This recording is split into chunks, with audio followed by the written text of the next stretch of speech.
Welcome to the Rim Break Rodeo. We hope this video helps. You start by lowering the water until the step base is exposed about 1 to 2 inches.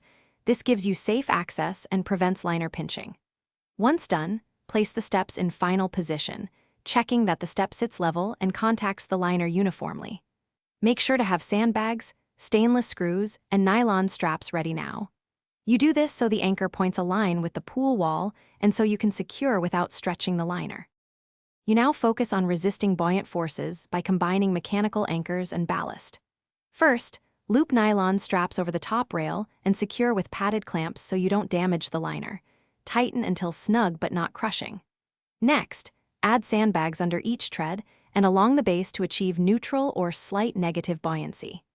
If the step frame meets a rigid support, drive 1/4-inch stainless screws through. You finish by refilling the pool slowly, watching step alignment and strap tension as water rises. Adjust straps so the step remains level. Make sure to trim excess nylon and pad all hardware contact points to avoid liner abrasion. Test by standing gently on the top tread to verify stability.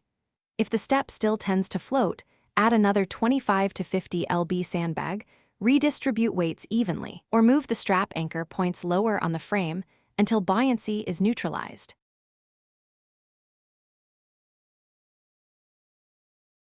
Thanks for watching. Consider subscribing if we helped you.